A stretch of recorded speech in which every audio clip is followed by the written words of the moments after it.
Good morning, students. In any national level entrance examinations, certainly there will be questions on General English. Even though most of you have studied in English medium schools and colleges, but your score in General English is generally very poor. Now there are two reasons for that. Firstly, in schools, the English grammar is taught in a very theoretical manner, whereas in entrance examinations, the practical application of that knowledge is put to test. Secondly, in competitive examinations, generally all questions are that of objective in nature and multiple answers are given where you get confused. Hence, it is desirable for you to learn English specifically for the purpose of the national level entrance examination. Dear students, with this preamble, let us move on to the subject of the day, that is subject-verb agreement. Now, to understand this subject properly, let's have a small example. That is subject-verb agreement. Sita sings. Sita and Geeta sing. Now, in the first example, Sita sings, that the verb is sings because Sita is singular. Whereas Sita and Geeta sing, in this case, the subject is plural, therefore the verb is changed from sings to sing. That is the subject-verb agreement. Here the verb has to agree with the nature of the subject. That is called the subject-verb agreement. Subject-verb agreement, the class we start with the help of some slides, and here I present the first slide, Rule 1. When two or more independent singular subjects are connected by and, a plural verb form is required. In the earlier example also we have seen this.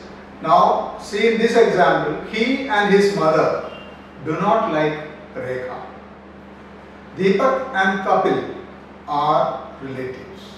It shows that when any singular verb, singular noun is connected with and, with another one, then it becomes plural and we have to make use of the plural form of the verb. He and his mother do not like Rekha. If it is he only, then he does not like Rekha. Deepak is a relative. Deepak and Kapil are related. That is the rule 1. In rule 1, when two or more independent singular subjects are connected with the help of and, a plural verb form is required in the text. Let's move on to rule 2. What rule 2 suggests is, if two subjects are connected by and express one idea or a thing, a verb must be singular. The horse and carriage is at the gate. Rice and curry is his favorite food. Here you see that the horse and carriage both are expressing one idea. The horse is not separate, the carriage is not separate. It is conveying one thing or one idea. So it has to be, the verb has to be singular in form. Rice and curry, that is served together. So it is conveying one thing. So rice and curry is his favorite food. Yeah, students, then let's move on to rule 3. If two singular nouns connected by and it refers to the same thing or a person, the verb must be singular. Let's see the example. The poet and singer has come. Here the poet and singer are not two different persons. The poet and singer refers to one person only. Hence, the poet and singer has come. So you have to use the singular form of the verb. A red and white cow is grazing in the field. Here, there is one cow with red and white marks on it. It is referring to a single cow having two different colors. Since it is referring to one and the same thing, then the singular form of verb is required to be taken. So rule 3 is that. Ladies and gentlemen, let's now move on to the corollary of rule 3, that we will refer it here as rule 4. If two singular nouns are connected by and refers to two different things or two different persons, in that case the verb must be plural. So I'll quote the same example which I have quoted for rule 3. Here the poet and the singer have come. Here poet is a different person and singer is a different person. The poet and the singer have come. So it takes a plural form of the verb, have. Similarly, a red and a white cow are grazing in the field. Now here it refers to two different cows with two different colors. One is a red cow, another is a white cow.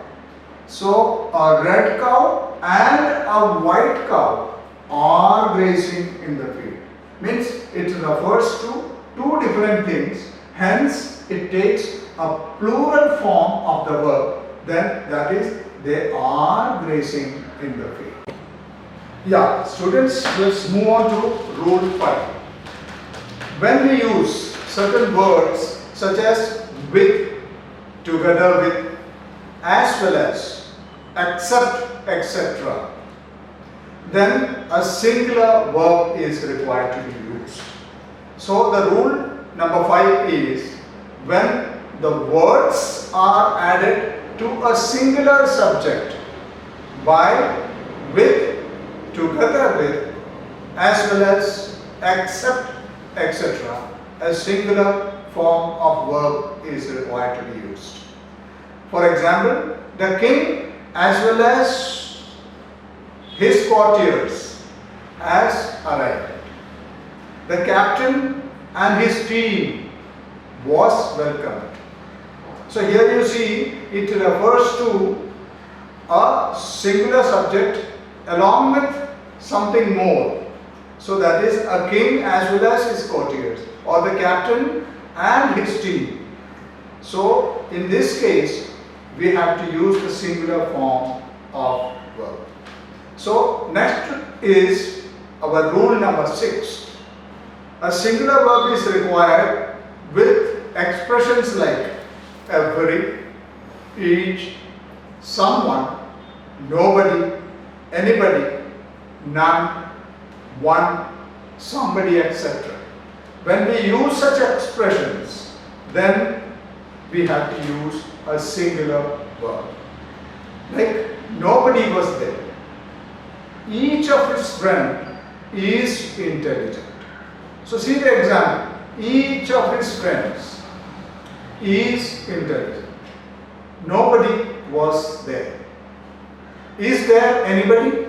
So when such expressions are used, you have to use a singular form of the verb. Yeah, let's move on further to rule number 7. What rule number 7 says? When two or more singular subjects are joined by either or neither nor, a singular verb is required. Very important rule. Either you or your brother has done this. Neither Ravi nor Mukul was reading. So whenever you use these expressions like either or, neither nor, then the verb has to be singular in form. And corollary to this rule is rule number 8. Let's see rule number 8 now. When a plural subject and a singular subject are joined by neither nor or either or, the verb and pronoun must be in agreement with the nearest subject. So here you see the nearest subject to the verb is to be taken into consideration to make the form of verb which you have to express. Let's take this example. Neither she nor they were in office. So neither she, that is singular, nor they, that is plural. So nearest to the verb is they. Therefore, neither she nor they were in the office. Similarly, either Sunil or his friends were here. That means either Sunil is singular, or his friends, that is plural, and the nearest to the verb is friends. Hence, the verb has to be in plural form. So, either Sunil or his friends were there. So, these two expressions you should understand. If it is both are singular in form, then singular form of verb is to be used. And when it is to be connected by one singular and a plural form, the nearest one to the verb, that is to be taken into account to use the correct form of verb. So that is rule number 8. So rule number 7 and 8 are corollary to each other.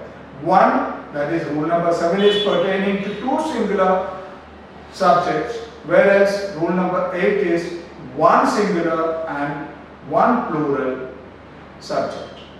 So this is a very important rule. One is a corollary to the other, that is rule number 7 and 8. So we have already seen what are the rules which are applicable in subject-verb agreement. We have already seen 13 rules pertaining to this particular topic. Now, how this is applied in General English test, which is a national level test when it is conducted, or any such competitive examinations, you will be getting questions of this nature. So let's move on to a class test in which you can understand yourself whether you have understood the rules properly or not in using these rules in such questions whenever it is coming in any competitive examination. Let's move on to the first question. The first question is, I go out when? There are choices given A, B, C, D. So now you can see which one is the correct form to be used. I will go out when he will come back, he come back, he comes back, he will be back. So A, B, C or D. You can pick your choice and wait for the correct answer to come. In the next slide, I will show you the correct answer in red form. Just see that. So the correct answer is C. I'll go out when he comes back. So that is the correct form to be used in subject-verb agreement. With that, we move on to the next question. That is, met a girl, then A, B, C, D. Has seen this movie, have seen this movie, see this movie, are going to see this movie. So you can now choose your answer, and now I will tell you which one is the correct answer. That is in the next slide. See that. May a girl has seen this movie. So this is another example of the subject-verb agreement. We move on to the next, that is question number 3. Either he or you, then A, B, C, D, has to go, had to go, is to go, was going.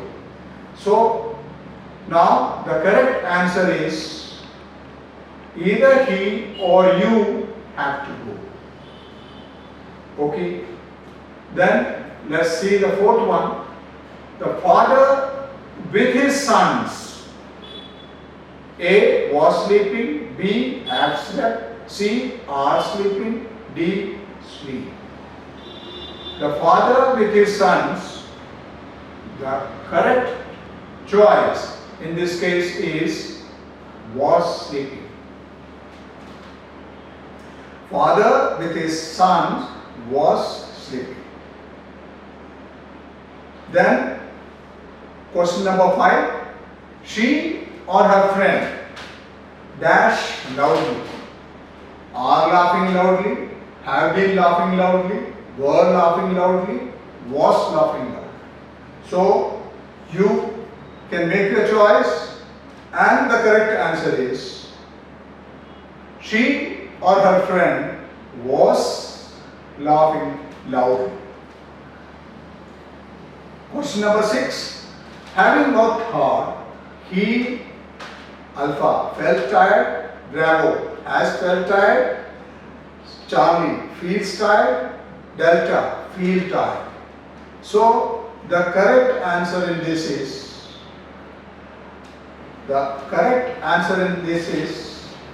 having worked hard, he felt tired. Then question number 7. He dash 60 next year. He is going to be 60 next year. He will be 60 next year. He goes 60 next year, and he will go 60 next year. So he will be 60 next year. That is the correct form. So question number 8. The crowd, Alpha, Bravo, Charlie, Delta. You can make your choice. Have been reading, shouting, are shouting, shout, and was shouting. So here the correct answer, the crowd was shouting. Then 9th question. Neither they nor I was there, were there, has been there, are there. So you can make your choice. The correct choice in this case is A. Neither they nor I was there. Then 10th question. The news dash by him. Were brought by him, have brought by him, has brought by him, was brought by him. The news, what form? Then the correct answer is the news was brought by him. Now the 11th question is, it has dash since Monday. It has raining, has rained, has been raining, and has been rained since Monday. So the correct form is has been raining. It has been raining since Monday. So here we move on to question number 12. I don't mind dash here. To wait, waiting, wait, and of waiting. So the correct answer in this case is I don't mind waiting here. And 13th question. A great leader and patriot. Alpha have died, Bravo died, Charlie has died, Delta were died. So the great leader and patriot has died because it refers to one and the same person. Okay. Now 14th question. The crew dash taken prisoners. The crew was taken prisoners, has been taken prisoners, were taken prisoners and is taken prisoners. So the correct answer is C, were, because prisoners means that is plural. The crew were taken prisoners. So that is the correct verb to be used. Now 15th, may a bride have been burned, has been burned, are going to burn or burn. So the correct answer in this is has been burned, that is B, that is correct. Many a bride has been burned. So let's move on to the 16th question. A body of volunteers dash to help the faculty members in their attempt to raise funds. Has been organized, have been organized, were organized, have to be organized. A body of volunteers. So the correct answer in this case is has been organized to help the faculty members in their attempt to raise funds. So the 17th question is the audience dash in their seats, are in their seats, is in their seats, have been in their seat or was in their seats.